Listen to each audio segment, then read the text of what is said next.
Hello friends, ഇന്നത്തെ വീഡിയോയിലേക്ക് എല്ലാവർക്കും സ്വാഗതം. ഇതുപോലെ ചെറുതായിട്ട് മധുരം വെച്ച് വന്നിട്ടുള്ള പപ്പായ വെച്ച് ചെയ്യാൻ പറ്റുന്ന നല്ല സൂപ്പർ ടേസ്റ്റി ആയിട്ട് ചെയ്യാൻ പറ്റുന്ന ഒരു രസത്തിൻ്റെ റെസിപ്പിയാണ് ഇന്ന് ഷെയർ ചെയ്യണത്. അപ്പോൾ ഈ പപ്പായ ഒരുപാട് പഴുത്തൊന്നും പോയിട്ടില്ല കേട്ടോ. ചെറുതായിട്ടൊന്നൊരു മധുരം വെച്ച് ഇങ്ങനെ വരുന്ന ആ ഒരു സ്റ്റേജ് ഉണ്ടല്ലോ, ആ സ്റ്റേജിലായിട്ടുള്ളതാണ്.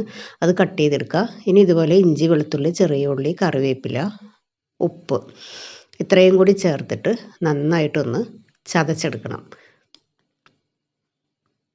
പിന്നെ ചെറിയ ജീരകത്തിൻ്റെ ടേസ്റ്റ് ഇഷ്ടമുള്ളവർക്ക് ചെറിയ ജീരകം കൂടി ചേർത്തിട്ട് ചതച്ചെടുക്കുക കേട്ടോ.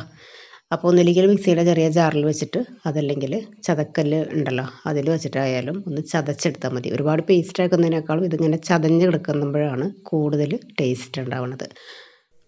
അപ്പോൾ പപ്പായ നന്നായിട്ട് വാഷ് ചെയ്തതിന് ശേഷം ഇതുപോലെ ഒന്ന് കുക്കറിലിട്ടിട്ടുണ്ട്. ഇതുപോലെ മസാലക്കൂട്ടെല്ലാം ചതച്ച് റെഡിയാക്കി വെച്ചിട്ടുണ്ട്.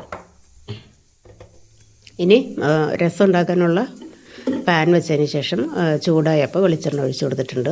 ഇനി ഇതിലേക്കൊന്നും എല്ലാം കൂടി താളിച്ച് എടുത്തിട്ടാണ് ചെയ്യുന്നത്. അപ്പോൾ അതിലേക്ക് ഉലുവയും കടുകും ചേർത്ത് കൊടുത്തിട്ടുണ്ട്. അതൊന്ന് പൊട്ടി വരുമ്പോൾ വറ്റൽമുളകും കറിവേപ്പിലയും കൂടി ചേർത്ത് കൊടുക്കാം. ഇനി ഒന്ന് മിക്സാക്കിയതിന് ശേഷം ചതച്ച് വെച്ചിരിക്കുന്ന മസാലക്കൂട്ട് ചേർത്ത് കൊടുക്കാം.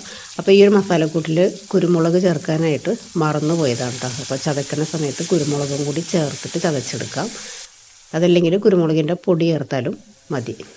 അപ്പോൾ ഞാനിപ്പോൾ ഇതിലേക്ക് ചതച്ചെടുത്ത കുരുമുളകും കൂടി ചേർത്ത് എല്ലാം ഒന്ന് വഴണ്ട് വന്നപ്പോൾ ഇതിലേക്ക് ഒരല്പം മഞ്ഞൾപ്പൊടി, പിന്നെ മുളക് പൊടി പേരിന് മാത്രം, ഒരു കളറിന് വേണ്ടി മാത്രം ചേർത്ത് കൊടുത്താൽ മതി. ഒരു സ്പൂൺ മല്ലിപ്പൊടി കൂടി ചേർത്തിട്ട് എല്ലാം കൂടി ഒന്ന് മിക്സ് ചെയ്യുക. പൊടികളുടെ ആ ഒരു ടേസ്റ്റൊക്കെ ഒന്ന് മാറി കഴിയുമ്പോൾ വേവിച്ച് വെച്ചിരിക്കണം പപ്പായ ചേർത്തിട്ട് ഒരു കുറച്ച് പീസൊക്കെ ഇതുപോലെ ഒന്ന് ഉടച്ചു കൊടുക്കാം. ഇനി നമുക്ക് പുളിവെള്ളം ചേർത്ത് കൊടുക്കാം. ബാക്കിയുള്ളത് ഒഴിച്ച് കഴിക്കാൻ പാകത്തിനുള്ള വെള്ളം കൂടി ചേർത്ത് കൊടുക്കാം. ഉപ്പും പുളിയൊക്കെ കറക്റ്റാണെന്ന് നോക്കുക. വേണമെങ്കിൽ ടൊമാറ്റോയുടെ പീസ് ഇഷ്ടമാണെന്നുണ്ടെങ്കിൽ ഈ സമയത്ത് കട്ട് ചെയ്തിട്ട് കൊടുക്കാം. പിന്നെ കുറച്ച് മല്ലിയില കൂടി കട്ട് ചെയ്തിട്ട് ഇനി നന്നായിട്ട് കിടന്നൊന്ന് തിളച്ച് വരട്ടെ. ലാസ്റ്റ് കുറച്ച് കായത്തിൻ്റെ പൊടിയും കൂടി ചേർത്ത് കൊടുക്കാം. എല്ലാം കൂടി നന്നായിട്ട് മിക്സാക്കി നല്ല ഒരു തിള വരുമ്പോൾ കുറച്ച് കറിവേപ്പിലയും കൂടി ചേർത്തിട്ട് ഗ്യാസ് ഓഫാക്കാം. മൺചട്ടി ആയതുകൊണ്ട് തന്നെ ഗ്യാസ് ഓഫാക്കിയാലും കുറേ നേരം ഇങ്ങനെ തിളച്ചുകൊണ്ടിരിക്കും.